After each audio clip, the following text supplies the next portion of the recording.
believe it or not, the determinants of an autistic person engaging, learning, participating, playing, contributing, collaborating, it's not how difficult, rebellious, non-compliant, or unmotivated that we're feeling at any given time. It's actually this complex interaction between the person, the environment, and the activity. So the PIC, the person in context, is a support that we have created to try to help people be a problem solver.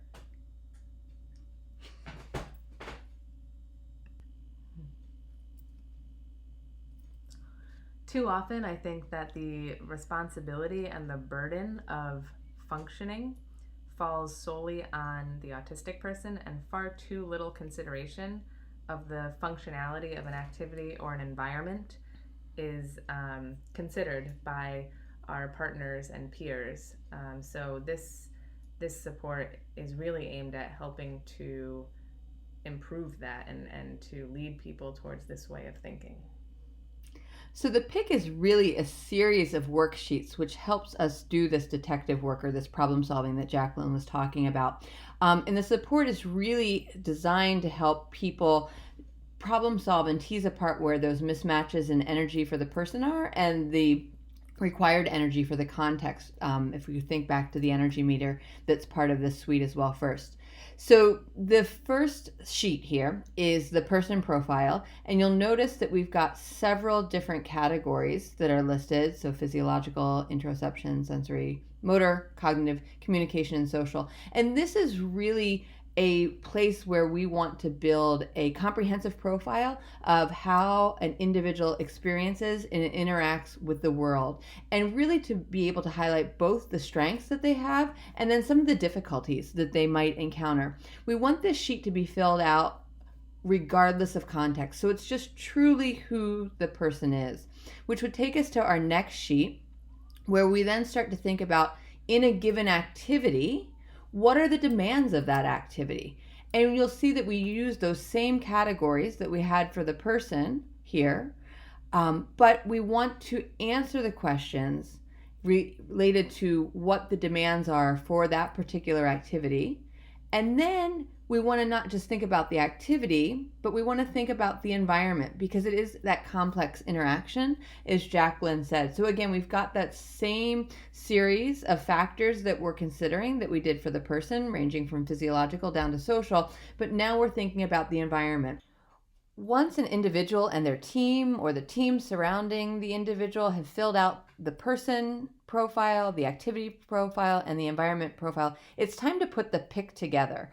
And that's where the magic really happens, is this stage 4, where you're able to see the person's experience in the context, is line that up with the environmental characteristics and the activity characteristics, and look for matches and mismatches, and really start to understand where some of those difficulties with active engagement or energy regulation are coming from, and to be able to understand not just where those matches and mismatches are, but then where you might need to intervene. Because if it's truly a sensory challenge that's posed by the mismatch and match or match but with the environment, that's where we want to be able to put our efforts and our energy versus thinking about putting a cognitive support in place for them.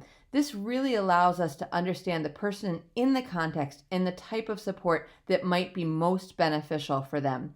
It also allows us to start to think really deeply about whether it's a support for that individual person or whether it's an activity modification or environmental modification that might be most helpful in a given situation.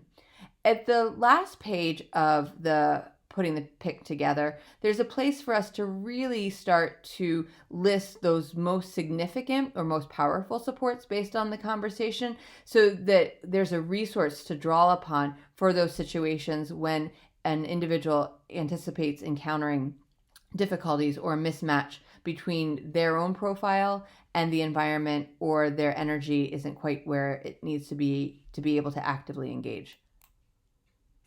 So I filled this out for myself, the PIC, and that will be available for download so that people can see what it looks like when it's all complete, get some ideas for things to think about and how to go about transferring those matches and mismatches into actual tools and strategies and supports. But one of the things that was really noteworthy for me when I filled this out is that immediately when I'm presented with it, it's an acknowledgement that I have certain challenges and certain strengths that I bring to the picture. But there's also the environment and the activity being considered, and that goes a lot further in building trust with another partner or peer or coworker than just asking me, why can't you do this? What's wrong with you? And having it solely focused on me and what I can be doing. I like that I have my person piece because it gives me some power in the situation of things that I have control over and can do. But realistically, it's often the environment or the activity that has been designed for and by neurotypical people that pose the real challenge. So I love the acknowledgement that it is all these pieces working together.